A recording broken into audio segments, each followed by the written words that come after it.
Hey, Tess, I know you're coming into a bit of money here pretty soon. What's the dumbest thing you've bought during the pandemic? I haven't been too crazy, although if you look here on YouTube, I see some of that Velcro. It hasn't been holding up my foam core. Now, there used to be foam core. Whoa! Computer down. You need some Velcro on your computer. Yeah. Computer down. Luckily, I've got foam core supporting it. I noticed that you didn't say insurance. You chose bad Velcro. But as you know, Tass, Americans overspend on car and home insurance by billions every year, and apparently they underspend on Velcro. Nonetheless, that's money, the insurance money, that could have been spent on literally anything else, and that's where the Zebra can help. The Zebra is the nation's leading insurance comparison site for car and home insurance. In minutes, you can compare policies from every major provider for free, all on one independent marketplace. After a few quick questions, the Zebra pairs you with the right insurance company for you, helping you save time and money. There are no hidden fees or fine print about your personal information. And best of all, the Zebra has no stake in the policy you choose. They're just there to find the right coverage at the right price. Make insurance your smartest purchase yet. Visit thezebra.com/nodunks to get your free quote today. That's thezebra.com/nodunks.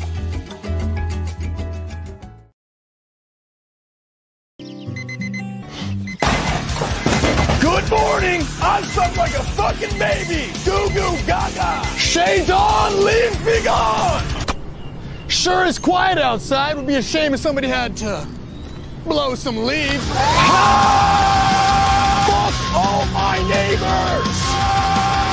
It's 6 a.m. on a Saturday, you fuckwad! Is this really necessary? No! Then why are you doing it? Because fuck you, that's why!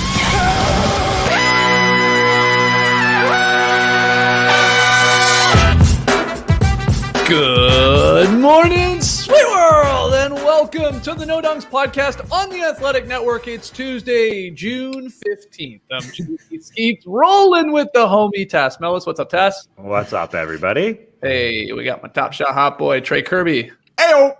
Hey! Ayo. The international man of mystery, taking it to the max. He forgot to even say ayo, and he's still laughing over a leaf blower clip. Lee Ellis. JD, I'm so glad. I've been waiting. A million people have sent that to us. I'm glad you pulled it out today. That's maybe my favorite cold open so far. That's incredible. Wow, that's bold. Yes. Last, not least, certainly making the magic happen is JD. Hello. There he is. And here we are. Yeah, a lot of people tagging us in that clip on the social media channels. Thank you. That was good. I actually purposely didn't watch it.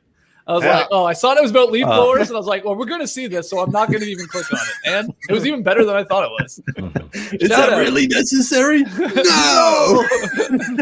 Shout out to the stream team for joining us live right now on YouTube. Smash that like button, leave your comments, and subscribe to No Dunks on YouTube if you haven't already. Keep sending in your questions and comments for the next Beach Steppin' podcast. Email them in, nodunks@theathletic.com, or tweet them in @NoDunksInc. We're hitting the beach tomorrow, so you still have a good day or so to get your cues and comments in. Tass, how's that batch looking for tomorrow's Beach Steppin' podcast? Do we need some bangers still from the people, or are we good?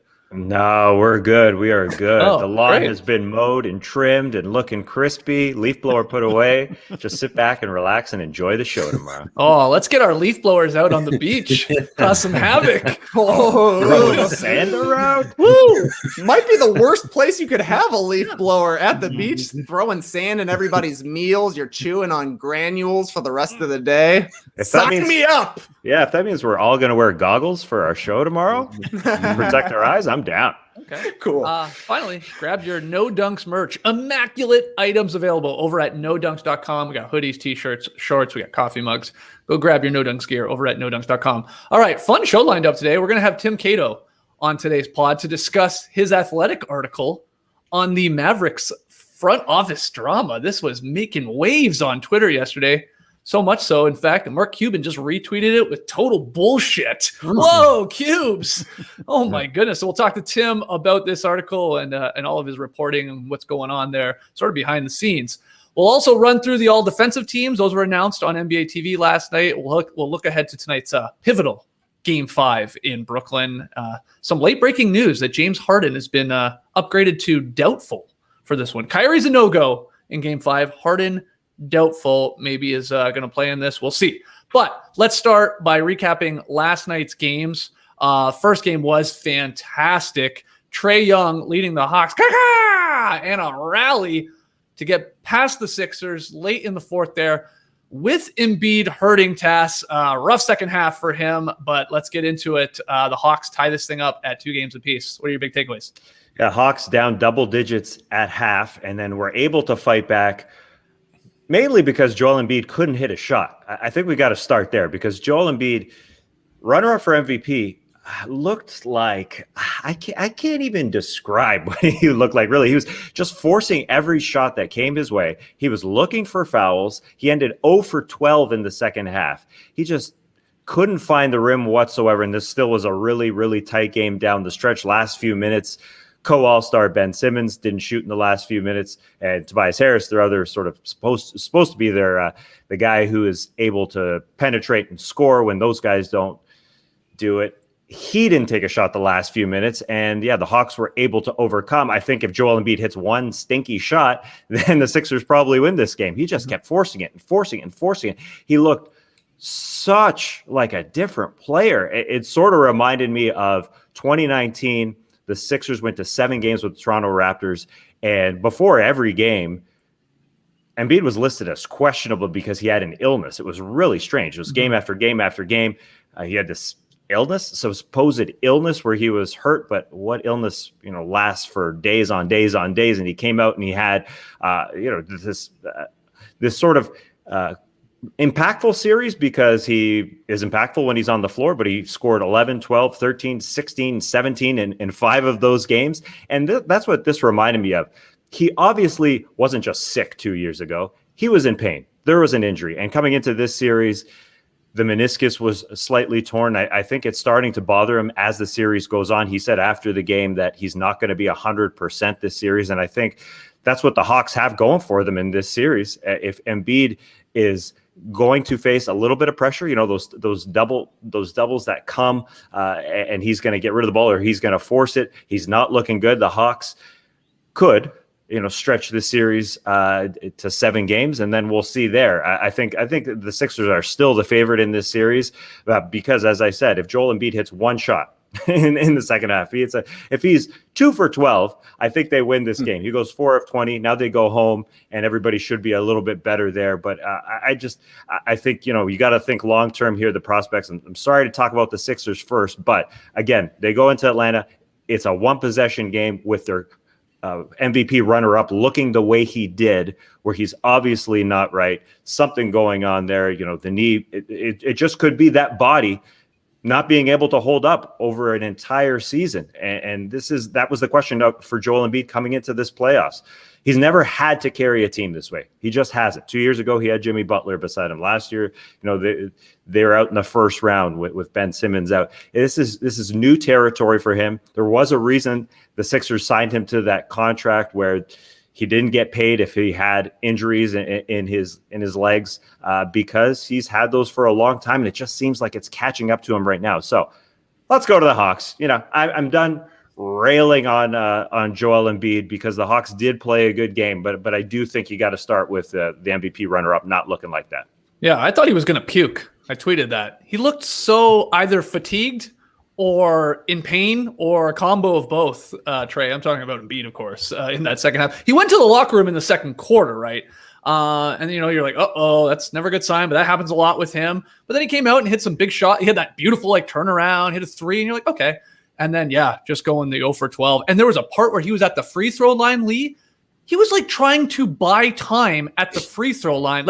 He was doing that walking around in the paint, just almost to get his wind or to feel a little bit better. I don't know. And, he didn't really explain much after the game outside of I've got something wrong with my knee, but whatever, the sort of no excuses. I can be better. We got to be better. But yeah, what a comeback. They were up 18. This looked like it was over. And if they win that game, it looks like the series is over, probably in 5 back in Philly. And suddenly it's 2-2. But yeah, let's put Embiid aside for a second. The Hawks comeback. Who impressed you most in that second half rally, Lily? John Collins. I thought he had some really, really special moments in that second half and really impactful ones as well, because he had 2 huge putback dunks. And if you watch those, just how far he came from, both times he started on the 3-point line and the Sixers simply didn't pay attention to him. And he got those dunks. And those are those sort of like life-injecting plays. You know, the crowd gets into it. His teammates get into it. And then later on, he had a huge block on Tobias Harris, which would have made it a 6-point game, because Tobias Harris was going for a dunk. And for a team that had really been struggling with their offense, that's the sort of easy basket they were hoping to get, but he couldn't do that. And John Collins was all right there for that one. But the biggest play, I think, was a crucial offensive rebound. About 2:20 to go. They're down by 4, the Hawks. He keeps the possession alive. Really good hustle offensive rebound. Then he goes to the corner. They find him. I think it's Trae Young drills him in the corner, and he hits that 3, and it brings them back to within 1. And then even on that last play, where Joel Embiid was a really well-designed play, I thought, from Doc Rivers. Joel Embiid goes in. We know he's struggling, gets a high percentage look going to the basket, and John Collins comes over. Doesn't touch the ball, but his presence is there, and he's just up there contesting a shot. So, yeah, Trae Young, no question, he was the star. Hit some floaters, had 18 assists in this game, which was a little surprising. Huge. But I actually thought John Collins' impact on this game at crucial times was huge for them, because they got looks in that fourth quarter. This game, you know, it was close and both teams sort of struggled, but Gallinari had a wide open shot. Bogdanovic missed one. Trae Young had one of his, deep threes that rimmed out. Then he was hunting for a foul. That one missed out as well. So the Hawks themselves could have almost put this one a little bit more distance, but they couldn't sort of take the advantage there.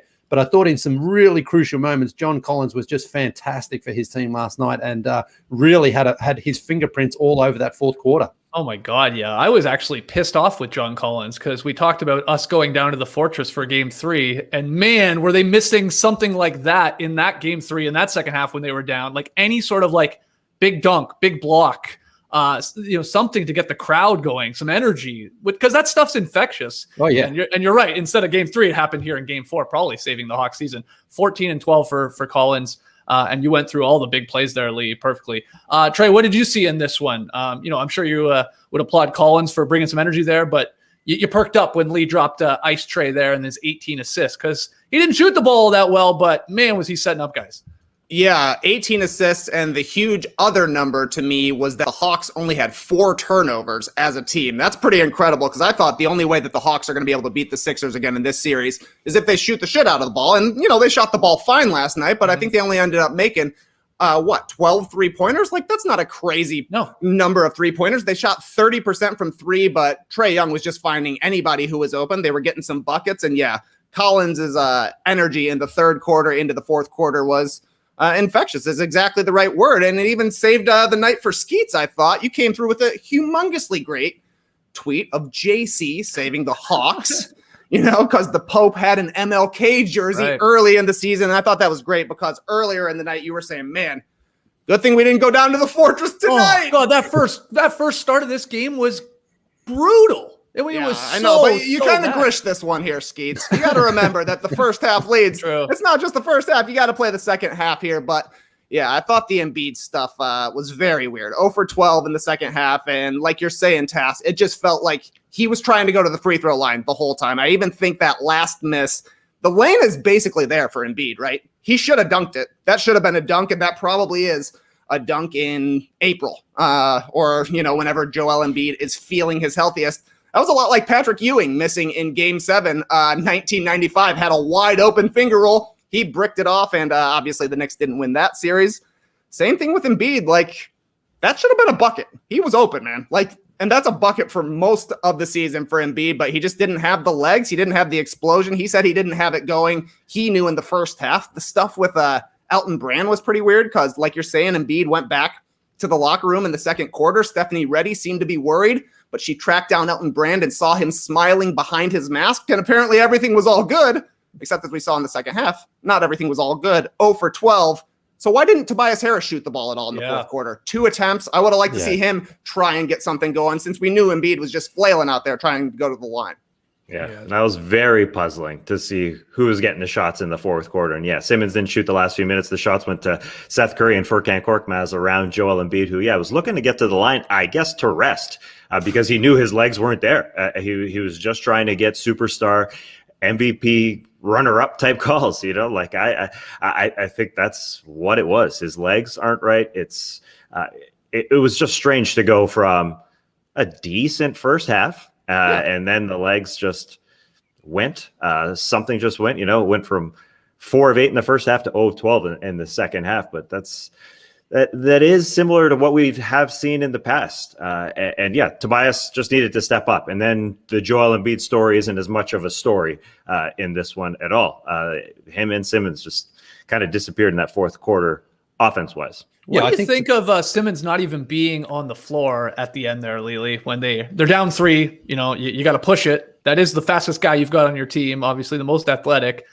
I guess the concern is, Nate McMillan might just say wrap him up, and they need a 3. I mean, that's already a strategy, and especially maybe even more so with Simmons. But what did you think of that? I get it. I get it if you're thinking McMillan's going to wrap him up and foul him, and then you have no chance probably. But, oh, man, you would have liked him pushing it instead of Shake Milton. We'll tell you that. Yeah, for sure. And Simmons for the free throw line, that's obviously where he struggled. He went 1 for 5 again there last night. And the look on his face was kind of like, man, this is I don't want to be here. I don't want to be pulled off the court because I can't make my free throws. But Doc Rivers, I think, was like, we can't afford to have him get fouled either because he's just not being able to knock down free throws, and he needs to improve in that area. So it's a huge call for the coach to say to your best or second best player, you can't be on the court on offense. Yeah. Sometimes you see guys who are not great defensively get subbed out. But for a guy to not be on there offensively is bad because you think Simmons is like, well, if I get the ball, I'm going to attack and try to get to the lane. But the Hawks are like, if you come in, you're getting fouled, you're going to the free throw line. And Doc Rivers just didn't want to basically see his player go to the free throw line and clunk at least one of those free throws because that's, I think, what Doc Rivers was thinking. And I think the Sixers probably got a little complacent in this game too. When they built that first half lead, it was huge. And it was like the series is basically, it felt like it was a series-ending game last night, even though it would have only been 3-1. Mm-hmm. And they came out in that second half and they were flat and their energy was off. And of course it started there with Embiid. But yeah, that is that's not a good look for Ben Simmons that he can't be on the court in that crucial moment in a potential series swinging game like that. He's on the bench because he can't hit his free throws. He was so good in Game 3 and so aggressive in Game 3 that it really stands out when he's not. And I think that's a huge reason that Trae Young had 18 assists last night too. Like he wasn't feeling the defense as much as he had in Games 2 and 3, which was the huge change for the Sixers, putting Ben Simmons on, and then the size was bothering Trae Young, but he was just masterful last night, operating and finding all of the open shooters and the open players for dunks. He had some great alley-oops. It was just great stuff from Trae Young, but Ben Simmons honestly made it easy on him by not playing as hard as he can, not playing as well as he did in Games 2 and 3. Yeah, Young was amazing down the stretch. He either scored or assisted on the Hawks' final 15 points, and instrumental in that 7-0 run there in the final couple of minutes. That pass to Collins where he went in, drew all the defenders, and then just whipped that wraparound dime to the corner was, oh my God, chef's kiss, Lee. I don't know if that very solid play, is that too sexy? A little bit of both, but he was awesome. I mean, yeah. Back to the Sixers over a second though. Simmons and Harris definitely let down Embiid last night. Like, he's been a monster the entire series. I don't know what the hell happened, if the knee flared up. Again, just pure exhaustion, something else going off the floor. I don't know with Embiid, but he obviously wasn't himself. We're all agreeing with that. That's when you need your secondary, third guys, your other sort of like all-stars or borderline all-stars to like, come on, step up, carry the load here, help him out. He's done all the heavy lifting for the rest of this thing, and they didn't in both of those guys. I think Simmons and Harris are to blame for their no-shows there in supporting Embiid. Tass, I don't know what you think of that. Yeah, definitely. The good thing is from the Hawks' perspective is that Trae Young still hasn't found his shot that he lost after Game 1. I mean, he's just been a little bit, Ice Trae has been a little ice cold. He couldn't find his shot. So yeah, setting guys up, doing what he could to make this a Hawks victory. But he missed 18 of his 26 shots. So that's something that he goes into Philly with and thinks, if I find my flow a little bit, he's probably going to look for his a little bit at the beginning of the game to be able to help his guys in a different way in the fourth quarter. He's got to get hot to win on the road. He's got to be a better shooter. And so that's a positive for the Atlanta Hawks, even though, this one went down to the wire. It was like a game of attrition out there, that 23-18 fourth quarter, who was just going to make enough shots. And he did what he had to do to give his team the W. That's for sure. Got everybody involved out there. And it was great for them. I think just like an emotional boost to get John Collins going, because it has been Trey and the Bogdan show for much of this playoffs and this series. And the Kevin Huerter insertion to the starting lineup, finally it happened over Solomon Hill. And now they've got guys feeling good anyways. And if Trey can find his shots, then they definitely have a chance in Philly. So a few questions and notes before we move on to the other game. Lee, I got to ask you, and I don't want us to get us fighting again, because that really upsets people when mom and dad fight. But Ben Simmons called for a flagrant 1 foul on Collins there on the sort of the breakaway jam. Came in pretty hot, and he got the flagrant 1 with about 3 minutes to go in the third quarter. How do you feel about that one and the official, especially involving an Australian that you like? Oh, that's it. I'm biased. Anything Australians do is always perfectly right. I've never criticized an Australian ever. I think they got the call right again. I think it was a hard playoff foul. Simmons was going to stop him from getting a dunk or a layup or whatever. Yep. Now, he got it just right. If Collins is in the air, there's no question that's a flagrant 2 if you take a guy out when he's elevated, but he gets him just as he's still on the ground there. It was a good. Did you notice what he did immediately after the foul? He went over to him, and John Collins acknowledged that as well. Right. And that, I think there's just such a difference zone between those two fouls. One is a legit, hard, fair playoff foul.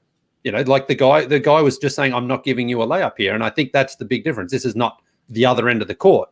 So I didn't have any. Another point I was making with Jokic is he didn't do himself any favors after the hard foul. Yeah, possibly. If he approaches it a little differently, I think he stays in that game. But anyway, but I don't think I certainly didn't see anyone thinking that was a flagrant 2 last night. I think the referees, I think everyone sort of acknowledged, there's no easy baskets in a tight playoff game like that. Simmons got him. He acknowledged it. He didn't try to act as if he wasn't trying to foul him. He got him. And Collins stayed on his feet as well. So it wasn't like he whacked him and sent him sprawling into the crowd. So I thought they got that call right. Must have been a good apology, too, because I thought John Collins still wanted to throw down. When he got up, he was pretty angry. Yeah. But then Ben Simmons was like, hey, man, I didn't mean it. He's like, okay. All right. It was maybe that was Ben Simmons' best move last night, because he was very aggressive going for that flagrant foul and then a very aggressive apology, and maybe that saved him an ejection. I don't know what happened, but that was a flagrant one. He smacked him, but it's weird because I don't know. That does feel like a little bit more of a dangerous play to me. Body checking a guy who's going up for a layup rather than just smacking at a ball on the other side of the court, but I don't know. Thought they should have both been flagrant ones, but I don't know. It was that's kind of when you knew that the Hawks were looking good, because it felt like the Philadelphia 76ers were a little bit rattled on that play. Yeah, it's still a big part of it is all about the landing and what happens. Yeah. After the hit. That's always the case with these extracurriculars. If John Collins, does more than just a double axel and lands perfectly on his foot, like if he actually hits the deck, shout out to Brian Orser. Totally different. We're still shutting out Brian Orser 30 years ago. I love to shout out Brian Orser, 88 Calgary Olympics. Hell yeah, man. If he falls flat like a figure skater who's fallen flat on his face before. You got one of those skates? Well, I mean, no. The thing, if once you say Brian Orser, who's the other Brian that immediately comes to mind? Boitano. Thank you. Yeah. Yes, gold medal winner. Yes. Falling flat on their face. I don't know. Did Elvis Stoico ever come up short in it was men's final? Yeah, he was. He was pretty impressive though. Anyway, I think they got it right. We're all agreeing with that with the flagrant one. Lee, have you looked into Game 6 tickets? I was tweeting at you, SRO. Are we going back down to the Fortune? By all accounts, that was maybe like the loudest the Atlanta Arena had ever been. I saw some people like Neek Bird days and like when the Celtics and Hawks got into it in a series with like Zaza Pachulia was involved, I think against like a Garnett. Like that's when it was popping off too. But it was loud on the broadcast, and we knew people that were there last night. They were like, that building was going insane. Again, I'm just like pissed off we went to game 3 instead of game 4 because it did seem like obviously a much more entertaining game and the crowd was going crazy. But what is game 6 looking like? No standing rooms on sale yet, but they usually don't go on until a little bit later. But listen, there's a watch party. Do you want to go down and watch game 5 down at the Fortress? Well, nah, I don't want to do that. No. So we'll see. Yeah, but Friday night again, that's perfect. That's the perfect night for watching basketball. So Friday night, the perfect night for watching basketball. Why is it better than any other night? Because everyone's the end of the week. Everyone's excited. It's a great 7:30 tip off. It's the weekend coming. You know, you can always. It's not a school night. You know, I mean, it's like school's out right now anyway. But it's just a great night to go down, and everyone's having fun. Wasn't it a great night? Well, even though and it's Friday lost, night for the show too. Means you don't have to be taking notes while you're watching the game. Yeah, you can just have your big tall boy there. What were you drinking? A Modelo? I can't remember. What Peroni. Are you you guys on the Peroni. Peronis? Yeah. That other Michelob or whatever that trash was. And go into the Peronis. Modelo, my friend. Modelo. Okay, Modelo's okay. It's okay as long as it's not Bud. But that's a classic Lee Ellis again. Like the bar is like 1 foot from us, goes over to it. Do you have any Peroni? No. Oh, okay, I'm not going to get a Modelo. You started drinking Peroni though. You went and got it. Yeah, it was no, fantastic. I didn't. Who grabbed it for you? Oh, Tass, thank you, man. Thanks for that Peroni. Micro bubbles. Everybody loves a micro bubble. Well, they're all beer at an arena is. I was going to say fantastic, but it's just overpriced. What we do have to do though is get there early because standing room that plum spot was already taken when we got you guys were there like 45 minutes before tip off, and there was already a couple of bros there, so we got to get there early. Okay, I was there 90 minutes before tip off, but I was taking in the scenes. There's a lineup outside the arena 90 minutes before tip off. That's how either 1, Hawks fans are excited for basketball, or 2, people just need things to do. Like stand outside an arena. I haven't stood outside an arena in like a year and a half. I'm gonna go hang outside the Hawks. Felt good. All right, game 6 down at the Fortress. We know we're getting that at the very least. Okay, let's go to the other game from last night. Kawhi and Paul George each scored 31. Clippers tied this series with the Jazz, 2 games apiece. Lily, this one was, I mean, look, it felt over at the half, if we're being honest, especially after the Kawhi dunk. Jazz, what they get as close as, I don't know, 13 maybe. It never felt like the Clippers were in trouble. What were your takeaways from this? Well, you say the first half. I mean, often in the NBA, the first quarter is sort of the least important, but last night's game was pretty much over after that first quarter, and I think this was an even more decisive victory than game 3. Basically a continuation from that where the Clippers pulled away in the fourth. This time they just destroyed the Jazz in that first quarter. And Quinn Snyder Greg Popovich called his first timeout 2 minutes into the game. And even then you could sort of feel like the Jazz are just not ready for this game. They just didn't bring the energy. And even when he did call that timeout, it got out to 29 points in the second quarter. That is just an embarrassment for the Jazz. You know, for a team that's got fantastic offense and a fantastic defense, just giving up everything at one end and not being able to score at the other was really bad. And it was the Clippers stars who led the way again. And I'll get to Kawhi in just a sec because he was brilliant. But for all the slander playoff P has gotten, he's been awesome in the last 2 games. And really the last 3. He had a bit of a bad shooting night in game 1. But the last 3 games he's been much better. And last night, 31 points on really efficient shooting, hit the threes, got to the line. And I just thought he took really smart shots.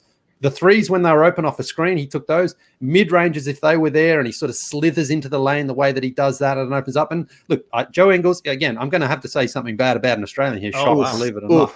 Joe Ingles, we know, loves to play the mental games there with Paul George and get into his head. But physically, he's way too slow to guard him on the perimeter. And a couple of times, Paul George just said, okay, I'm just going into lane. Like we saw with Trae Young on Danny Green in the first game of the Sixers series. He just walks past and then he can decide, okay, I've got a mid-ranger here, or he was passing the ball really well last night. But either way, he kind of got whatever he wanted. Right. And then Kawhi, who was defended well by Bogdanovic in the first 2 games, he's basically decided since then, listen, I'm much better as an offensive player than he is and whatever the Jazz are throwing at me defensively, because O'Neal had to go at him last night, Clarkson and Bogdanovic got some time on as well. He's deciding, right, I can beat this perimeter defender and get to that mid-range if I want it before Gobert or Favors can come out, so he gets a pretty much uncontested shot there. Or he was stepping back into the 3, and he also got to the free throw line 14 times, I think it was last night.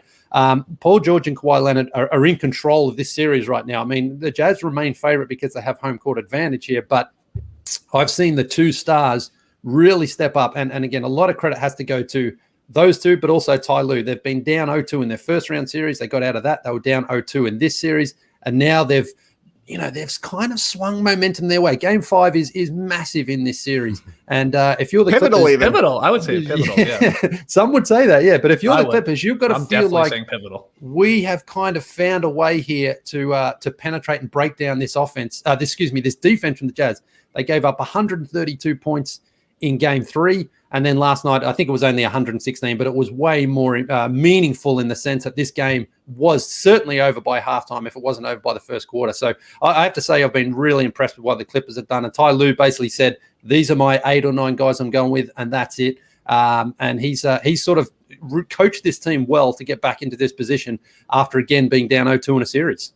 Yeah, Tass, what do you think? How badly do the Jazz need a guy like Mike Conley back in the mix here? And I don't know what his status is for Game 5 or moving forward in this series, but they could use a little jolt there to help out Mitchell right now. Yeah, no doubt. They need another ball handler because the Clippers are ready to guard. If you just watch them, especially now that they've gone with essentially a point guard and 4 wings out there, no center to start, they are ready to switch. I don't think there's a team that talks more on defense. They are chatties out there because they're switching everything. And that's really taken Rudy Gobert out of the way, out of the game offensively. He had 1 point midway through the third quarter, but he's not going to take anybody down low and dominate them. And then he got it going a little bit with the pick and roll from Joe Ingles that the Jazz kind of found a little bit. They need to go inside with this switching defense that is in front of everybody. They're doing a really, really good job, and they're taking away those twos because they're so quick. This is a game that the Jazz win the 3-point battle. They hit more threes, but the Clippers are doing such a good job of taking away everything inside, really helping on Donovan Mitchell, even though Donovan Mitchell got his again because he is that talented. But yeah, the kudos got to go to Ty Lue for deciding that we can win with Reggie Jackson at the point, and then 4 switchers in Kawhi, Paul George, Marcus Morris, and Nicola Batum, who have no problem stepping up and hitting big shots. They are all stepping into their shots, and 118 points may not have been enough to beat a regular season Jazz team, but when you're playing defense like this and you get multiple threes from Marcus Morris, and then the bench comes through the way it's coming through, the Clippers, I think they're the favorite, even though they're on the road. They're playing like the better team, no doubt. Yeah, they desperately need Conley to break up that defense and to be able to get to the rim. Yeah, Clippers have been in control of this series basically since the second half of Game 2, even though the Jazz got the win. It was more stake for the Clippers last night, and kudos to Ty Lue, but honestly, kudos to Kawhi Leonard and Paul George. Back-to-back games with both of them having 30. Then, like you're saying, Tass, you throw in 5 threes from Marcus Morris, a pretty solid shooting performance from the Clippers, all things considered. You can't give up all 3. That's what I said after Game 3. You can't have a 30-point game, and good shooting from the role players.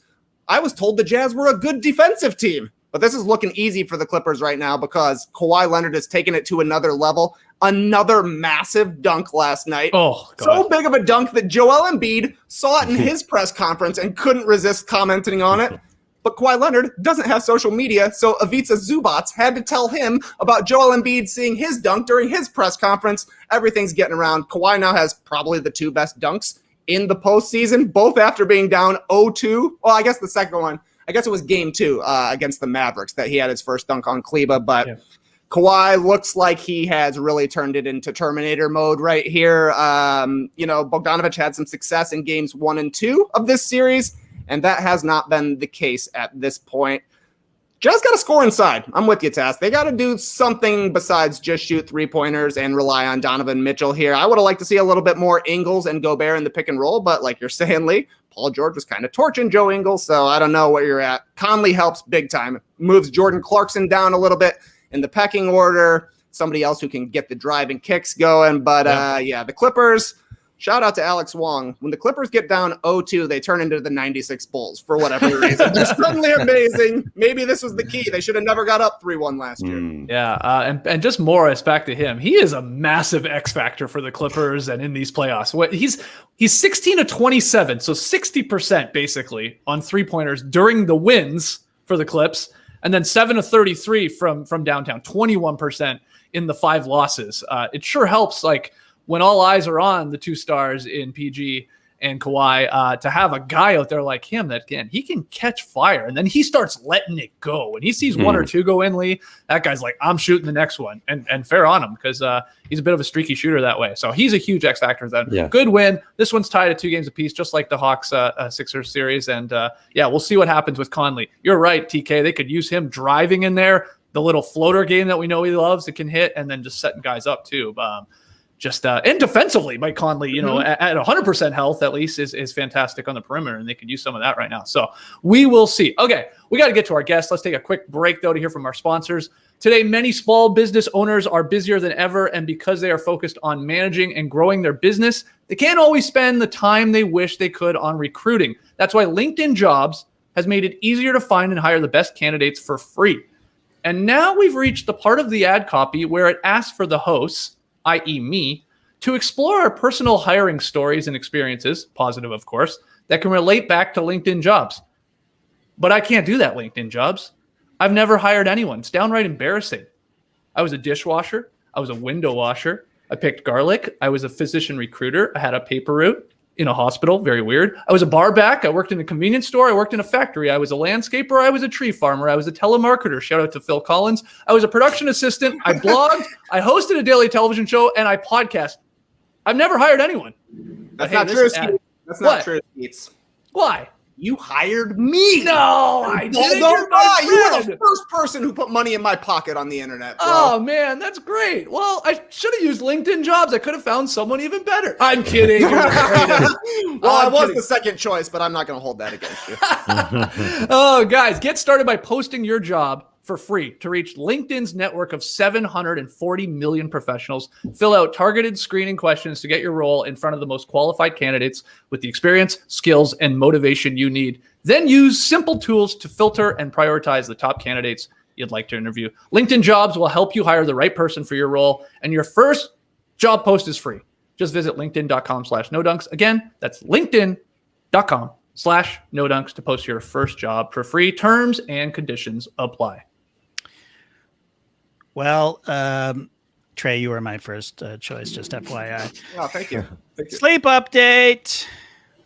We're all moved into our new house, as you know, which hasn't exactly gone according to plan.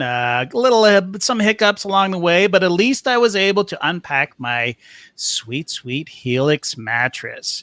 I don't have a bed yet. Our old bed was falling apart, so we trashed it before we moved. So we just put the mattress on the floor. It's fine. And meanwhile, we're doing all this work in the house, so in the living area. So that Helix mattress on the floor in my bedroom has become the hangout spot for the past few weeks. So every time I go to get into it, it's completely full. Wife, dog, at least one teenager. So I usually actually just go crash somewhere else, which is ridiculous because the mattress is customized to me. I'm the one that took the Helix quiz. I'm the one that divulged my particular sleeping habits and my body type and the fact that I sleep hot. I'm the one that should be sleeping on it. But anyways, if you're looking for a mattress, go to helixsleep.com/nodunks, take the quiz and order the mattress that you're matched to. And that's it. It's easy. Mattress comes right to your door, shipped for free. You'll never have to go to the mattress store again. And that's awesome because mattress stores are the worst. They have a 10-year warranty, and you get to try it out for 100 nights risk-free. You can't do that in a mattress store. You get to lie on it for maybe 10 seconds. They'll even pick it up for you if you don't love it, but you will. My family sure does. Helix is offering up to $200 off all mattress orders and 2 free pillows for our listeners at helixsleep.com/nodunks. That's helixsleep.com/nodunks for up to $200 off and 2 free pillows. Felt like a total sicko when I was at the lake house with my family this past weekend because I saw a random book on the shelves titled Master the Cast, and literally all I could think of was, wow, this would be a great name for a master class on fishing or perhaps casting movies. While those don't exist quite yet, Masterclass does have over 100 classes with a range of world-class instructors. So that thing you've always wanted to do is closer than you think. For instance, I'm going to be dipping into Joe Holder's fitness and wellness fundamentals this week, as I'm on a bit of a fitness journey right now. Joe's awesome. He helped get me into jumping rope. He's a huge basketball fan. He's down to chop it up on Twitter, and I love his very human approach to exercise. This one is also a bit unique, too, since it includes 3 actual workouts: mobility, strength, and high-intensity interval training. It's going to take more than 3 workouts for you and me to look like Joe, but the building blocks are all right there. And right now, No Dunks listeners can get 15% off an annual Masterclass membership, which gives you access to every Masterclass program. Go to masterclass.com/NoDunks for 15% off an annual membership today. That's masterclass.com/NoDunks for 15% off your annual membership. All right, let's bring in today's guest. We've kept him waiting long enough. Tim Cato is a staff writer for The Athletic, covering the Dallas Mavericks. Tim, what's up, man? Thanks for joining us. Hey, fellows. How are you? We're fantastic. Good. The Mavs, Luka Doncic, yourself, all trending on Twitter yesterday due to a stellar piece written by you and our colleague Sam Amick concerning a potential rift within the Mavericks front office. It's titled Inside the Mavericks Front Office. Mark Cuban's shadow GM is causing a rift with Luka Doncic. What a headline. Shout out to the Athletic headline writers for that one. Highly recommend everybody listening and joining us live in the stream team seek this article out. Go to theathletic.com/NoDunks to get your subscription for The Athletic if you don't have one, and check this out. So, Tim, this made waves yesterday, and I just want to know, first off, like, when and sort of how did this story start coming together? Like, when did the reporting start on this for you? Yeah, it's something I've been hearing about for months now, to be honest. It's definitely something that I knew. You know, it felt like the summer was when it was going to reach an inflection point, and kind of a, you know, that this stuff was going to all the dynamics and the through lines of the front office, we're going to come to a head. Mm-hmm. And, no matter what I wrote or otherwise. Someone asked me, I thought, a really intuitive question yesterday. And it's like, would we still be talking about this if the Mavericks, who had that lead in Game 3, were close to pushing off the Clippers? If things had just gone slightly different on the game, would we still be talking about that story? If they had gone on and advanced to the second round? Yeah, I think we would. I'm almost certain we would. It's all stuff that I'd heard and been working on and hearing before that. So that's kind of the process, and I'll apologize for my Tatooine-looking space station video. I'm on a backup laptop. Had a laptop malfunction last week that was poorly timed. To say the least. Yeah. I thought you were going to say your laptop exploded after your Twitter mentions caught on fire yesterday. What's the fallout been like for you after the article came out? Yeah, I mean, people are going to say what they say. The sourcing of the story is there, and people should go read it. The one thing that I've kind of gone back to is that you can look at what happened in Game 7 against the Clippers when Luka Doncic and he had 46 points and 14 assists, and you don't need reporting to look at this. Look at the game not being competitive in the final minute, mm-hmm. and say that's an indictment on the front office. You don't need reporting to look back over the last 10 decades of the Mavericks and say that's also an indictment on the front office. And there's clearly, something going on there that the team isn't functioning well enough. And you also, I don't think, need reporting to look at Luka and to think that he is a superstar in the NBA. And in the NBA, superstars want to win. And, that's kind of what the reporting says in the story, is that his long-term desire, his current desire, is to remain in Dallas long-term. But that could change if the team doesn't start winning. Mm-hmm. And we know how much Luka has won throughout his career. He's happy right now. He's going to sign the Supermax extension. That's what leak sources, have told me, and I write it in the article. That said, the clock is ticking, and, it's something that you have to pay attention to. And the time to figure out whatever is wrong or not working in the front office is now. Tim, you got a lot of engagement on it. Fair enough, too. It was a great article. But the biggest retweet was from the biggest name and the biggest voice there in the Mavericks front office, Mark Cuban. I mean, what's your relationship like? Did you let him know this article was coming? Did he have some idea it was going to be there? And did you, I know you reached out to Harlabos for comment. Did you reach out to Mark Cuban as well prior to printing? Yeah, it's the typical way that people reach out for stories like this is to do it the morning of. I gave him a few hours. It's I did get a comment from him, and ultimately he declined comment otherwise. But he's someone I've talked to, and other than that, we'll leave it there. At the center, of this rift, this controversy is Lee mentioned him there, Bob Voulgaris. Now he's the Mavs director of quantitative research and development. NBA sickos out there or Twitter nerds will know him from probably back in the day where he was pretty active on Twitter. He was always on the Bill Simmons podcast. He was a professional gambler, made a lot of money in betting on the NBA and sort of pumping money into figuring out how to bet, I guess is the best way to put it. And, within this article, Tim, you point out that he's become like an influential voice. So how did that sort of how did that happen?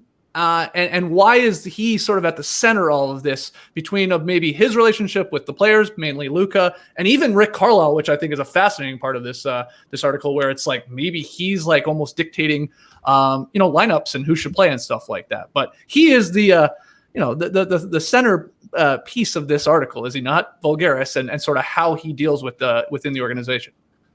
Yeah, I think obviously he is he's in the headline. If you put Shadow GM in there, that's where a lot of the focus is going to go.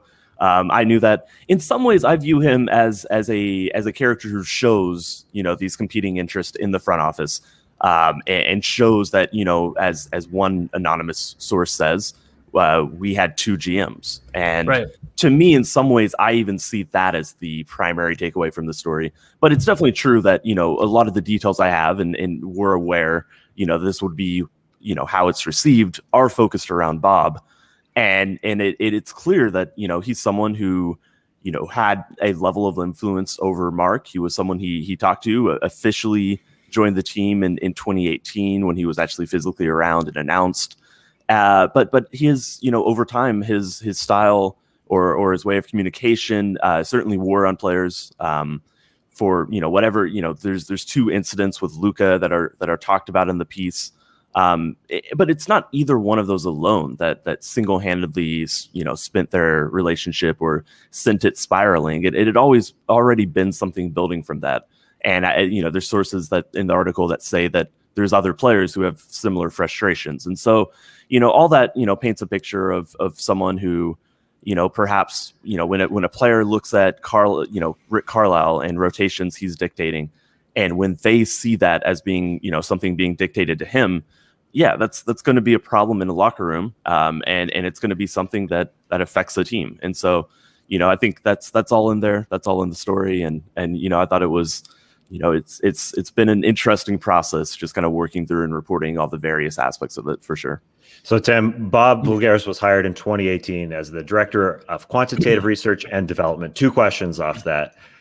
His contract expires, at the end of this season. Is part of the Luka requirement going forward, as far as tinkering the front office, that Voulgaris isn't rehired or re-signed? And the second thing, I was very interested in these sort of analytical hires that are happening, these shiny hires that are happening, where it's kind of unclear what these people are doing in the front office. Mark Cuban sort of hinted that there's a lot of artificial intelligence. There's a model that Bob Voulgaris developed. So the second question with Bob is, have you sort of understood better what he does exactly in the Mavs front office? Yeah, I think for the first one, there was a point, the second moment with Luka where he was upset he left with, Luka was upset Bob left a game early.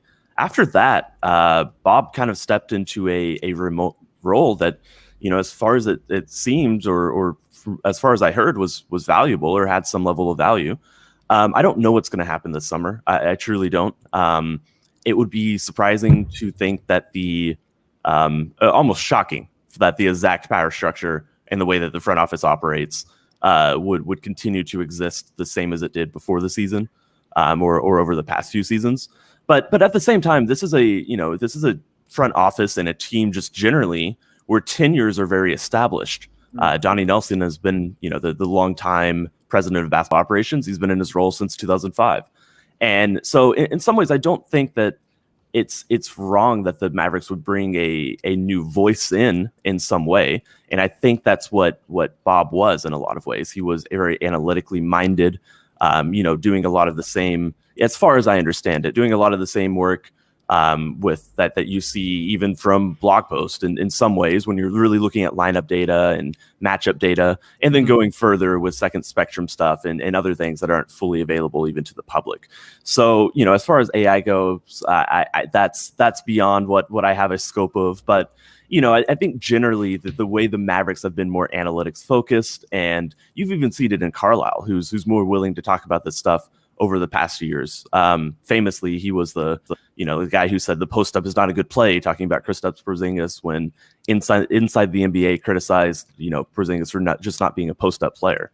So I think that all of this combined, there's value. This wasn't to me, this wasn't a piece specifically about how Bob came into a front office that everything was going swimmingly. It's a bigger story than that, and I think the role he played had value.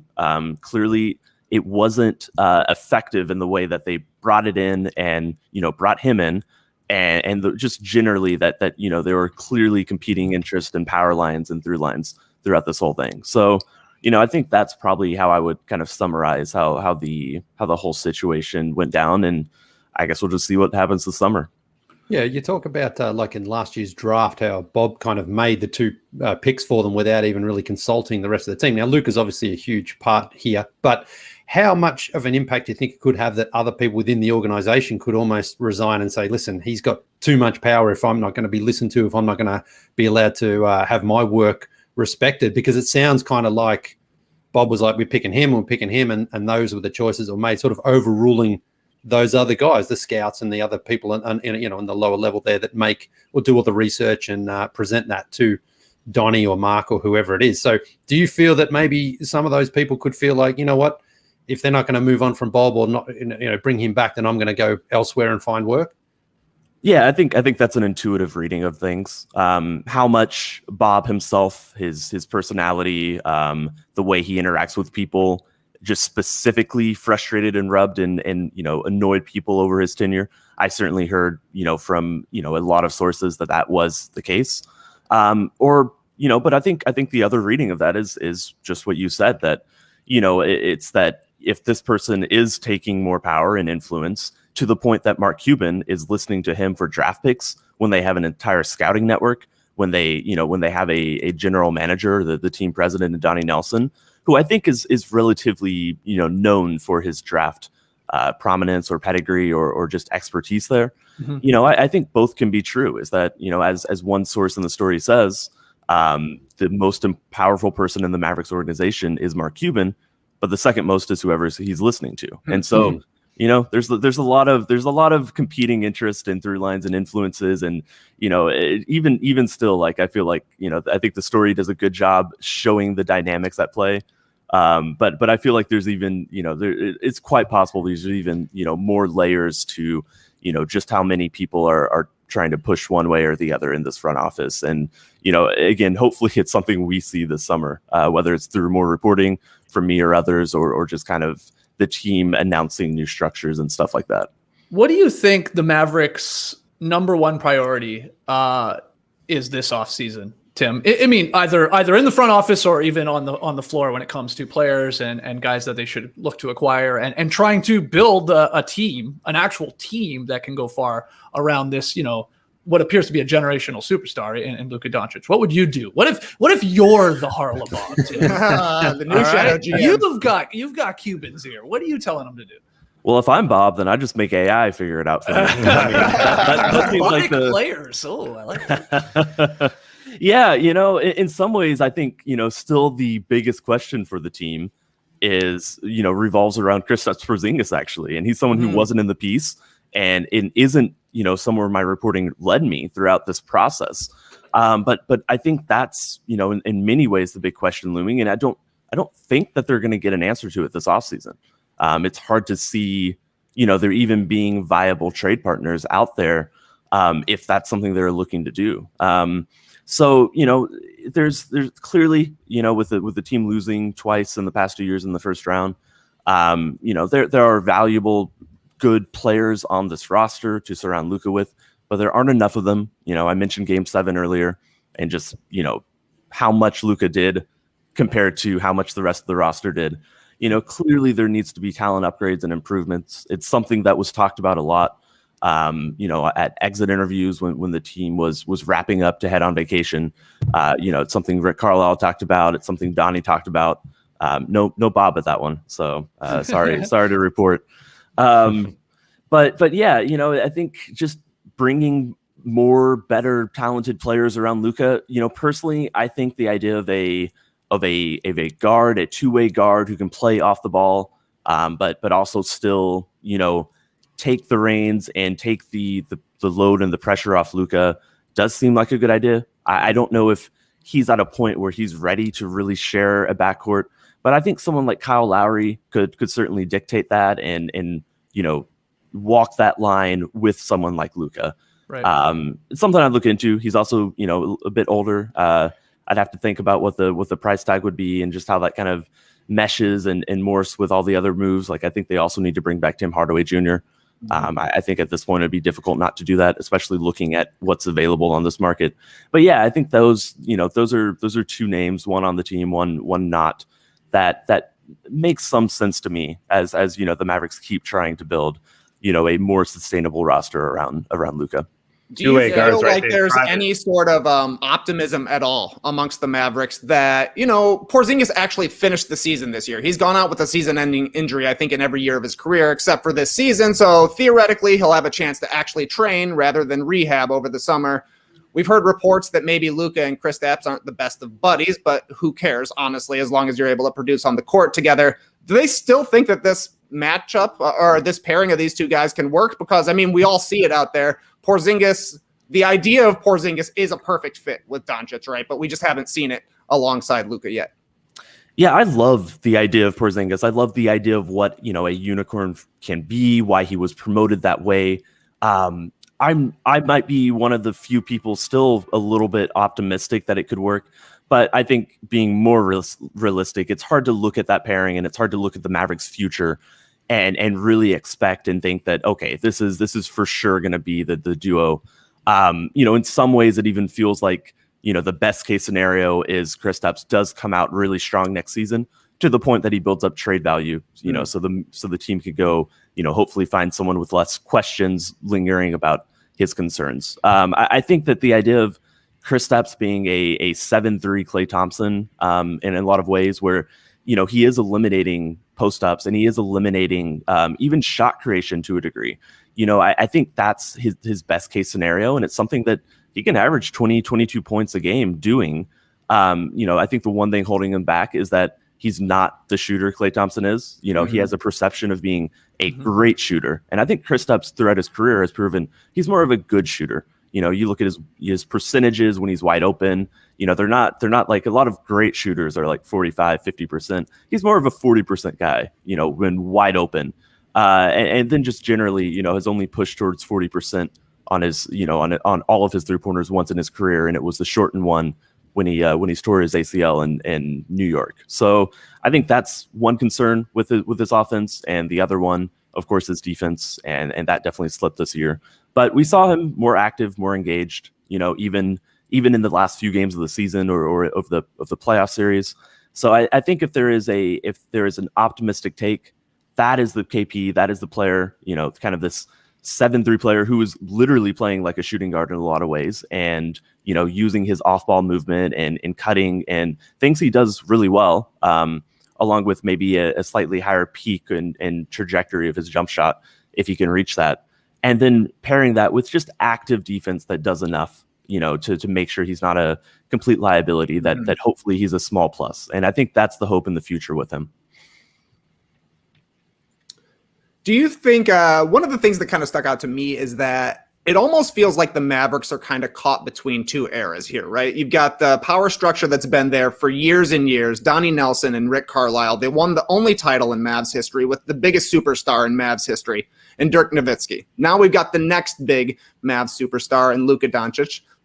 Things have changed in the front office, bringing in an analytic guy like Harlabos So I'm kind of wondering, like, how does Dirk fit into this at this point? Because you mentioned in the piece that Luka kind of angled to get to Dallas. He has a relationship with Dirk, and honestly, Dirk was in a lot of the same scenarios that Luka was in, right?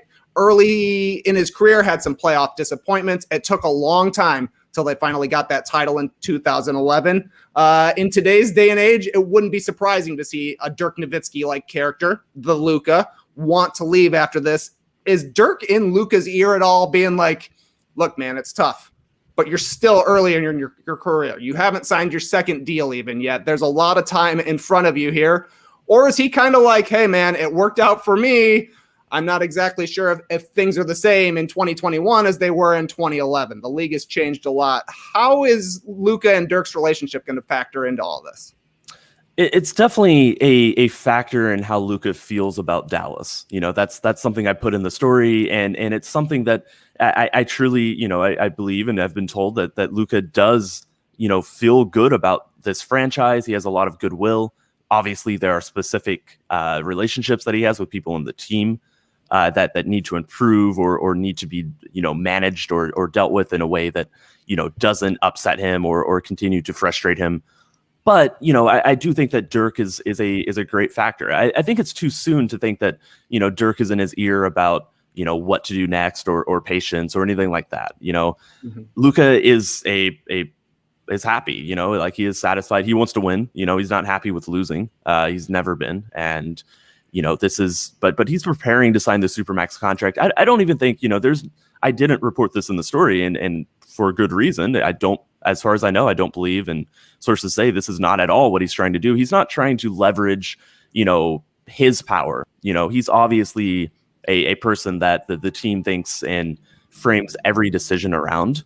But if he had been personally wanting to, kind of play power games himself, like why would he say that he was just going to sign the extension on at the exit interview and be like, somebody asked him and he said, I think what the answer is, and did it with a smile, and it wasn't a situation where he's like, we'll see, and then he can come to Mark and Mark Cuban and talk, like I want this player, I want this person gone, I want this person as my coach, etc.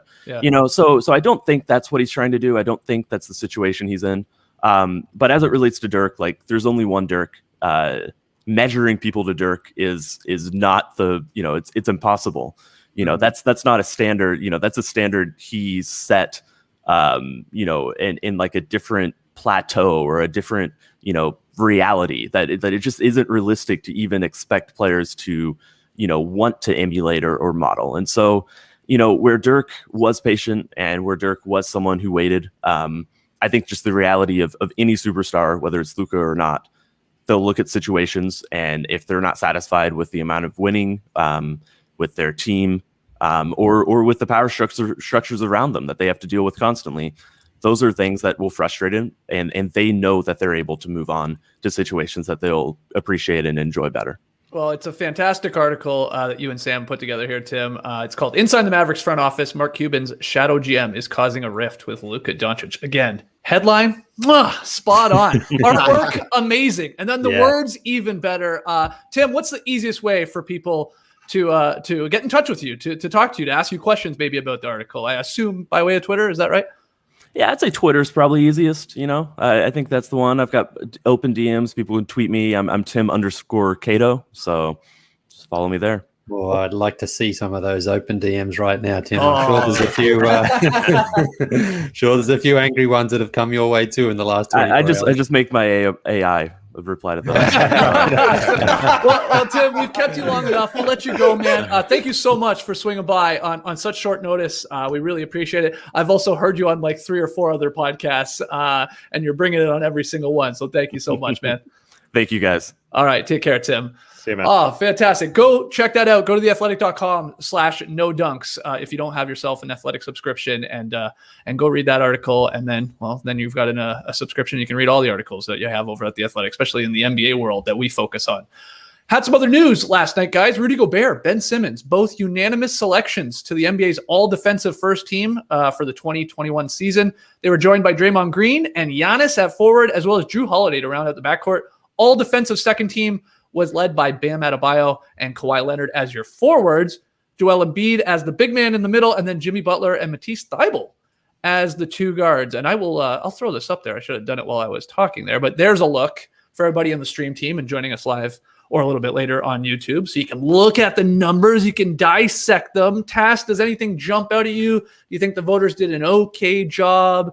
Any questions with this? And I guess you can get into omissions too if you're really upset. But what do you think about the all defensive teams?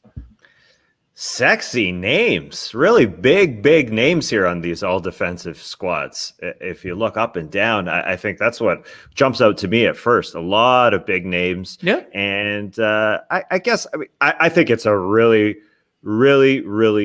well done voting job. You can parse. I think Jimmy Butler, although he has the name, again, I think there's a lot of name recognition here. I think Mikal Bridges may have done a better job this season in terms of games played because Jimmy missed some time, and been a better defensive player this year. But you're asking voters to really do a lot of work to really understand who was the better defensive player this year. So I think that would be my one rewrite. And even though Matisse Thybulle didn't play a ton, and in terms of minutes played, on the lower end of the spectrum of guys who've made it historically, he's still so good and already developed the name in those minutes. He is historically good. So I think he is entirely fine there. Okay, Lee, any problems with these two all defensive teams? No, we got really good representation though from teams. 2 from the Bucks, 2 from the Heat, and 3 from the Sixers. Yeah, so if you've got a good defensive team, you've got a lot of good defensive players in there. I just like the fact there's 5 internationals as well and 2 Australians. Matisse Thybulle technically qualifies for Australia there. So, but overall, yeah, this was one of those ones where it was like, man, the voters seem to have gotten it pretty accurate here. I do agree. I thought Jimmy Butler probably got in on a reputation there because I just didn't think he played enough this season. But some people think that's the same with Kawhi too. Yeah, I think so. I think Kawhi, because he's a 2-time defensive player of the year. Kawhi's like when he decides to, there's no question he's one of the best. But he does seem to go through a lot of the season just like, I'm not going to be all defensive Kawhi Leonard tonight. But when he does lock in for sure. So, I really didn't have any complaints. I thought they were well chosen there. Just great to see Simo in there with the unanimous pick because he did finish runner-up actually, didn't he, for defensive player of the year. So great to see Simo. Good on you, son. Any observations with these teams, Trey? I know you hate defense. I feel like bad asking you. No, I need to stick up for the small markets here. How come the Lakers and the Knicks don't have any players on these all defense teams? These are 2 top 5 defenses. Nobody showing up basically in any of the voting. I just thought that's kind of unusual, but that probably just helps a Tom Thibodeau or a Frank Vogel coach of the year kind of case, right? Getting everybody on the same page. And obviously, Anthony Davis probably would have made an all-defense team if he played a little bit more. The other takeaway from this is that big guys are better at defense than small guys. First team has 2 7-footers, a small ball 5, and a 6'10" point guard. Second team has 2 more centers. So if throw in Matisse Thybulle's arms, that's maybe another 7-footer there. So yeah, it turns out being big out there helps you play defense. I think Ziller brought this point up in his newsletter this morning too. This might sort of, in the breakdown of the voting here, where who's getting put in center positions and forward positions. I'm talking about Joel Embiid. He's not on the All-NBA first team. That might mean he will not be on the All-NBA first team too, even though you could make him a forward. So it could be Jokic and Embiid both on your All-NBA first team. But if the voters sort of follow suit like they did here with the all-defensive teams, maybe we see Embiid as the All-NBA second team center. Do you know what I'm saying there? Did that make sense to you? Because it barely made any sense to me. But Ziller did a great job of breaking it down in his newsletter. Well, get rid of positions, and then we don't have to worry about it. So I mean, but it is sort of funny like that Bam is considered a forward. I mean, people were like, well, got to get him in my top 10 defensive guys. So they're like, well, he's a forward. But he's not. I mean, he's a center. He's really a center on that team. Anyway, I don't have many qualms with this. There are some like classic like throwaway votes, if you want to call them that. Well, that'll leave you like scratching your head, like, Russell Westbrook, I think, got a vote, and there are a couple other names where you're like, what? You're not watching games. Like, I don't know what you're doing here. Does it ultimately matter? No, because for the most part, there's like enough separation when you're building these teams, like that your dumb throwaway vote for someone that's definitely not an all defensive player doesn't matter. But still, I don't know how you feel about that task when people do that. Like, what is it? Is it because they're just literally so clueless, these voters that are voting for them, or is it because they're friends with the age? I don't know what it is. Like, what's the reason? It's not great though. It's not a good look, these dumb throwaway votes, in my opinion. Yeah, I don't know what it is either. It's not a good look. I guess the nerds get into it. The NBA sickos get into it. But at the end of the day, does anybody really notice? Nope. No. It do probably not not. matter. Yeah, it's weird that Russell Westbrook got a vote. I'm seeing that Dennis Schroeder did get a first team vote, but for the most part, people are seeing this on a TV show and they're getting a graphic and they're seeing 10 names on there, and nobody cares that Russell Westbrook got a first team vote. But if you're a sicko, it is pretty weird. Wow, did Westbrook get a first team? Or I don't know if he got a first team. Oh, my God, that's really bad. I mean, it's one thing with the second team because you're like, okay. People I don't even think know. The casual fan doesn't even know we have an all-defensive second team probably. But the first team, that's a little too far. Anyway, let's hear your biggest omissions. Mikal Bridges is a great one. I think he was like right there. I think he just sort of missed the cut of sneaking in there. But with these things, we said it before, especially all defensive teams, you got to it's the little groundwork. You need that, you need the sickos to be like, hey, where's Bridges? He's an awesome defender. And that will likely then seep into next year's voting. He'll probably continue to be a good defender. He'll probably become even a better defender. More people will notice. His team's obviously having some success in the Suns, going far in the playoffs. And I will lock it in now. Mikal Bridges will be on one of the all-defensive teams next year. Seriously, it's sort of just like this little momentum happens, and he'll get in there. But Matisse Thybulle, for barely playing, is pretty impressive. Only 20 minutes per game. I think it's the lowest minutes per game played by an all-defensive player ever. All-defensive team player, I should say, Lely.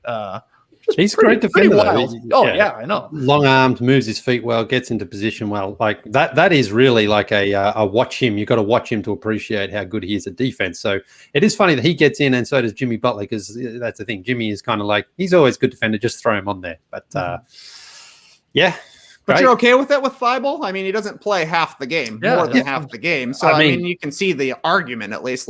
There are guys out there. Well, at least claiming he's game. Australian, which was news to me. He can play for Australia. No, I think in terms of as a defender, I think he's a great defender in that limited time. But does he deserve to be on the all defense for that? Well, yes, there's definitely an argument there. But I'm glad to see he got the recognition, at least for when he is out there, because I think he's fantastic as a perimeter and a movement defender. Like he rarely gets sort of caught because he can move so well. So, and he's got the long arms, which help. It's a strange thing, that he plays 20 minutes per game and gets on there. But at the same time, it's not like an offensive player who has per 36 numbers who can't play 36 minutes. His numbers would just go up generally. His numbers would just be better. And he is, Seth Partnow broke it down. He is averaging 4% steal rate and 5% block rate. So, those numbers, he joins a select list of Akeem, David Robinson, Nerlens Noel, Kim Hughes, and Bobby Jones. Guys you don't necessarily think of. And the minutes, if he played 82 games, he'd play more than some guys that have made it, like a Tony Allen or Avery Bradley or Andre Kirilenko in some seasons. So, he averaged 2 blocks and 2 steals per 36 minutes. Those numbers would go up if he played, but just got to get a shot and he could play a little bit more. That's all he's going to be working on this offseason. Less of the editing that he worked on in the bubble, which he was really good at. He was very good at editing his experience. Man, he was really good looking. But you just want him shooting threes in the offseason, sure. Yeah. Go ahead, Trey. I was going to say, good luck keeping Matisse away from making art. Oh, nice. All right. On that note, let's take our final break before we get to Tweet of the Night. What small warm weather pleasures do you appreciate most? Here's something that I came up with. A nice cold beer on a patio. What about enjoying a red, white, and blue frozen popsicle? Chomping on the stick after? That's the thing you like at the end, is getting to chomp on the stick? Love chewing on a popsicle stick. Popsicle good, popsicle stick great. Yeah, absolutely. What about the post-beach nap? Oh, yeah. Oh, this guy loves that one. Yeah. Look, the point of this, Lee, is some of the greatest pleasures in life are also the simplest, right? And that's why Everlane makes premium quality essentials that complement every wardrobe at a more transparent, affordable price. I have the classic heather gray sweatshirt from Everlane. I believe it's the French Terry Crew. in my opinion, essential spring/summer nightwear here in the South or anywhere. And what I mean by that is I love to wear a classic heather gray sweater by a fire. You know, a little chill in the air. I love it. It's a killer look. It's my go-to uniform. Popsicle stick dangling out the mouth, chomping away. Everlane, what I like about it is it's exceptional quality and it's ethically made. That's fantastic. Everlane has everything you need to upgrade your spring or summer uniform, whether you're going out on the town with friends or having a movie night with the fam. From workout to takeout, swimwear to trackwear, that should be a bar in a rap song. Styles for lounging at home and hitting up your favorite late night spot. Their breathable, organic cotton trackwear gives an elevated take on tried and true basics. And you can get a head start on your summer look with Everlane's sustainable swimwear collection made from 13,000 plus pounds of recycled plastic. Crazy. Guys, go to everlane.com/nodunks. You can get your classic sweatshirts. You can get unbelievable track pants, denim, swimwear, all this stuff, guys. And if you sign up at everlane.com/nodunks, you get 10% off your first order plus free shipping. You get easy returns within 30 days of your ship date. No problem there if it doesn't fit. That's 10% off your first order when you go to everlane.com/nodunks and sign up. We all know that we should drink more water, but by the time you feel thirsty, it's too late. You're already dehydrated. You can't focus. You feel tired. You're struggling. That's where Hydrant comes in. Hydrant is a refreshing drink mix powder made with 4 key electrolytes: sodium, potassium, magnesium, and oh yeah, zinc. It's made with real fruit juice powder and no artificial sweeteners or synthetic colors. No nonsense, all science. And they just dropped Hydrant Sleep, a new bedtime mix carefully formulated to promote restful sleep and hydration. Hydrant Sleep includes melatonin, magnesium, L-theanine, GABA, and chamomile to promote restful, high-quality sleep. Plus, it's backed by a 100% satisfaction guarantee.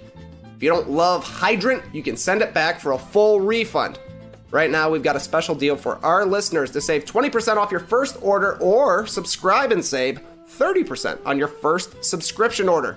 Go to drinkhydrant.com/nodunks or enter our promo code NODUNKS at checkout. That's drinkhydrant.com/nodunks. Enter promo code NODUNKS for 20% off your first order or subscribe and save for 30% on your first subscription order at drinkhydrant.com/nodunks. Hydrant, where water meets wellness. With a little tweet of the night. Tweet of the night. Wow. Twitter. Yes, we're playing it pretty fast and loose today because I had a bunch of different options, one of which involved all of the Batmans through history and whether or not they did a particular sex act. You can check my Twitter feed for that one. That's from from at Whitney Puppy. But you know what? We're running long, and so what I'm going to do is I'm just going to go way back. This is a random tweet from 2012 from a guy named David Burge. What? And it says Soft Focus Lens Hall of Fame, Penthouse, the magazine from 1974 to 78, Dynasty era, Linda Evans, soap opera flashback scenes, Barbara Walters and Bob Costas. He forgot Sybil Shepherd, but I would like to add one more to the Hall of Fame. That's our very own Tim Cato, who was unfortunately he was on a borrowed laptop, a backup laptop. He apologized for it over Slack after the show. Shout out to Tim. It was a great segment, and it's very what's the word? It's ethereal where he is. It's kind of cool, but looking forward to having him back on the show with a new webcam. All right. I was wondering where you were going with that, but you brought it all together, Janie. You're a master at it. Just a quick look ahead to tonight's Game 5. Only one game on tonight, guys. Wild. Bucks Nets, pivotal game. Kyrie a no-go, Lele. James Harden upgraded from out to doubtful. At least he was at the start of this show. I don't know what's happened in the last hour or so. But who do you have winning tonight's game? What can we expect from Kevin Durant. How quickly will PJ Tucker be in foul trouble in this one? That's what everybody wants to know. This is a monster game, really, for the Bucks because they may not get a better chance to put the Nets on the ropes. I mean, if James Harden doesn't play, then you think he's probably a certainty to play Game 6 if the Bucks win tonight, I would guess. So Milwaukee will not get a better chance to sort of recover from what was a disastrous first 2 games. And I think if we have downhill Giannis attacking the paint, going at the sort of weak interior there of the Nets, I think that's the best chance for the Bucks to win. But Kevin Durant, do we see a potential LeBron Game 6 against the Celtics from 2012 game? Does he just decide, listen, I have to do it all tonight? Almost play point forward Kevin Durant, score 40, maybe get a dozen assists or so and hope some guys like, Joe Harris hits threes. What's his name? Mike James. Oh, my God, Mike James to hit some threes. I mean, I think that if I'm Steve Nash, I'm probably like, Kevin, just play point forward Kevin Durant and see if they can stop you because I don't think PJ Tucker can run with you. I think when it's a physical sort of like encounter, that's PJ's best chance to slow him down.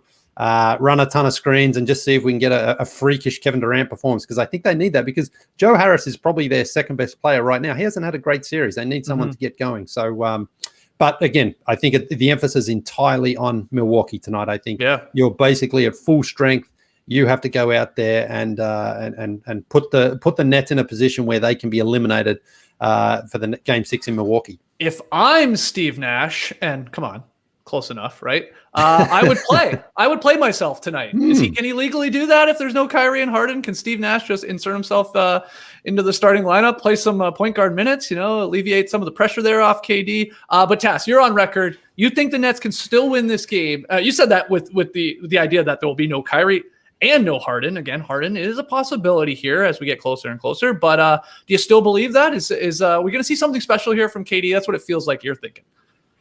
Yeah, definitely. They won 4 of 5 games when Kevin Durant played solo this season without James Harden and Kyrie Irving. So they know how to play. They have a bunch of guys to play around him. Joe Harris has had 2 bad games in a row. I think they're going to look for him early and often. Kevin Durant, by his standards, has had 2 bad games in a row. And so I expect, this team to really rally around and play at home. Again, that's really important. I think James Harden is going to test that hamstring pregame, as Adrian Wojnarowski reported, and give it a go and see how it feels. That's a testament to James Harden being a throwback guy, trying to play every single game if he's not injured. Doubtful, but still going to go out there and give it his all, and at least be, if he is out there, a gravity puller. Everybody will be looking at him on the floor, and that's the problem when it's Kevin Durant and Joe Harris and all the other guys on those slim the